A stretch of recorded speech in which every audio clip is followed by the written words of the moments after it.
Couple et amour, notre quotidien et notre vie de couple. Quand le passé agit sur notre présent, il apparaît important de se soutenir, de se serrer les coudes dans notre couple. Et on va en parler justement avec Gwen Melsquet, médiatrice en communication non violente. Bonjour Gwen. Bonjour. Le soutien dans nos blessures respectives, c'est le thème de cette nouvelle chronique avec vous dans Couple et Amour. Les blessures d'enfance, elles trouvent une place importante dans les tensions qu'on rencontre dans nos relations de couple. Et c'est aussi souvent ce qui peut amener un couple à se séparer. Gwen Melsquet, votre définition de cette blessure d'enfance? Alors, ce qu'il faut savoir déjà, c'est qu'on a tous des blessures d'enfance, parce qu'il n'y a aucun parent qui est parfait, donc forcément, aucun parent ne peut nourrir complètement les besoins de leurs enfants. Et il n'y a pas besoin d'avoir vécu de gros traumatismes, en fait, pour avoir ce qu'on appelle des blessures d'enfance.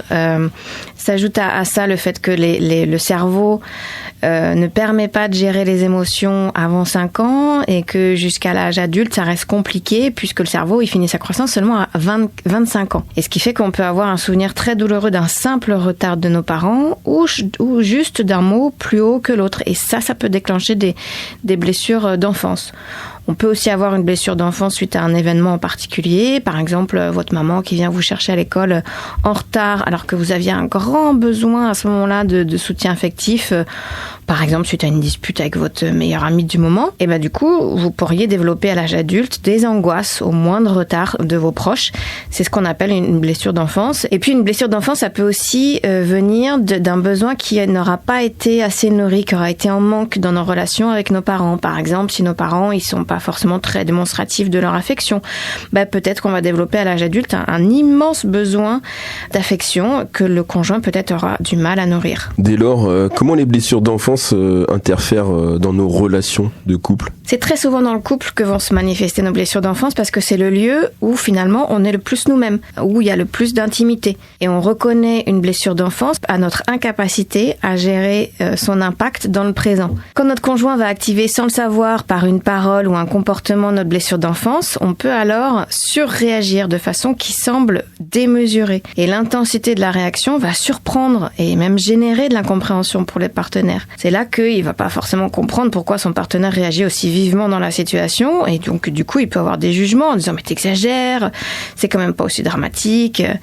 Et c'est l'intensité de la réaction qui est due au fait que nous réagissons non pas en tant qu'adultes quand notre blessure d'enfance est activée, mais plutôt en fait on réagit en tant qu'enfant à l'époque de la blessure et avec la maturité émotionnelle du coup de l'enfant qu'on était à l'époque. D'où une réaction qui peut surprendre par son intensité au regard de la situation. Gwen Melsquet, en tant que thérapeute, votre avis, faut-il se guérir avant de se mettre en couple ? Alors effectivement, si on a beaucoup de blessures d'enfance. Effectivement, j'entends souvent qu'il faut s'aimer soi-même avant de pouvoir aimer ou encore qu'il faut travailler sur soi avant de pouvoir être heureux en couple. Moi, je partage pas vraiment ces principes. Certes, le travail personnel est important, c'est pas moi qui vais dire le contraire, pour dépasser nos difficultés et puis développer soi-même son estime personnelle, ça peut avoir de vraies répercussions dans le couple. Cependant, je crois aussi que c'est culpabilisant de se dire qu'il faut attendre d'atteindre un certain niveau de guérison pour se permettre d'être en couple. Attendre quoi d'ailleurs? Parce qu'on apprend toute sa vie finalement. Et rares sont ceux qui deviennent parfaits. Donc je crois aussi ce que dit Harvey Hendricks, qui est le fondateur de la méthode de couple Imago. Nous sommes nés dans un contexte relationnel, c'est ce qu'il dit. Nous avons souffert dans un contexte relationnel et nous devons guérir dans un contexte relationnel. Donc en fait, on voit bien que le couple peut aussi être une source de guérison. Avant de se quitter, Gwen Melsquet, comment le couple peut contribuer à guérir ses blessures d'enfance pour finir? Alors, il s'agit de mettre déjà de la conscience sur nos blessures. Ensuite, il s'agit de les exprimer à notre partenaire.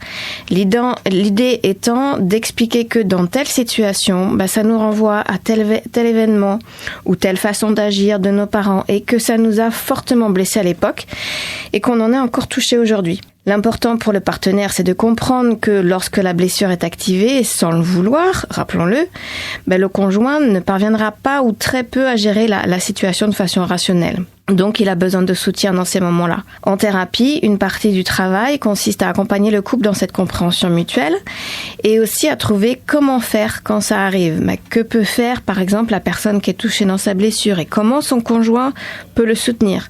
Par exemple, si l'un des deux a été blessé par un manque de valorisation, son partenaire, il peut apprendre à valoriser régulièrement ses actions.